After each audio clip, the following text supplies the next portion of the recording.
Soul solar private limited alias Shirdi Sai electricals సంస్థ అడ్వర్టైజ్మెంట్ల మీద అడ్వర్టైజ్మెంట్లు ఇస్తుంది. మొన్ననే దీని మీదన పవన్ కళ్యాణ్ ఎంక్వైరీకి ఆదేశించినటువంటి నేపథ్యంలో కాస్త ఎక్కువ సీరియస్గా ఎఫర్ట్ పెడుతున్నట్టుంది. లేకపోతే ఈనాడు అమరావతి ఓ అధునాతన శక్తి అంటూ దేశానికే మార్గదర్శకంగా రూపొందుతుంది. ఆంధ్రప్రదేశ్ ప్రగతికి భుజం కాస్తాం. రాష్ట్రం ఇప్పుడు సరైన మార్గంలో ప్రయాణిస్తుంది. వేగం మరింత పెంచాలి. పెద్ద పెద్ద ప్రాజెక్టులు చేపట్టి వేగంగా పూర్తి చేయాలంటే చంద్రబాబుకి సాధ్యం. రాజధాని పునర్నిర్మాణ పనులు ప్రారంభ సభలో ప్రధాని మోడీ. అమరావతిలో 74 కీలక ప్రాజెక్టులకు శంకుస్థాపనలు, ప్రారంభోత్సవాలు. 3 ఏళ్లలో అమరావతి నిర్మిస్తాం. 5 కోట్ల మంది నా రాజధాని అని గర్వంగా చెప్పుకునేలా ఉంటుంది సీఎం చంద్రబాబు. అమరావతి దేశానికి తలమానికం అవుతుంది ముఖ్యమంత్రి పవన్ కళ్యాణ్.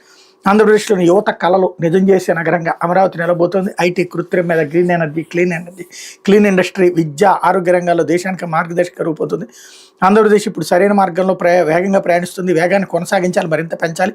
3 ఏళ్లలో అమరావతి పనులు పూర్తి చేస్తానని చంద్రబాబు చెప్పారు. అది పూర్తయ్యాక జీఎస్టీపీ రాష్ట్ర చరిత్రను మార్చేలా పెరుగుతుంది. నా అనుభవంతో చెప్తున్నాను, భవిష్యత్ టెక్నాలజీ అందిపుచ్చుకోవాలని పెద్ద ఎత్తున ప్రాజెక్టులు చేపట్టి నాణ్యంగా వేగంగా వాటిని పూర్తి చేయాలని దేశంలో చంద్రబాబుకి సాటి లేరు అంటూ నరేంద్ర మోడీ ఇచ్చినటువంటి స్పీచ్ ఇక్కడ ప్రధానంగా హైలైట్ అయింది. ఇకపోతే రాజధానిలో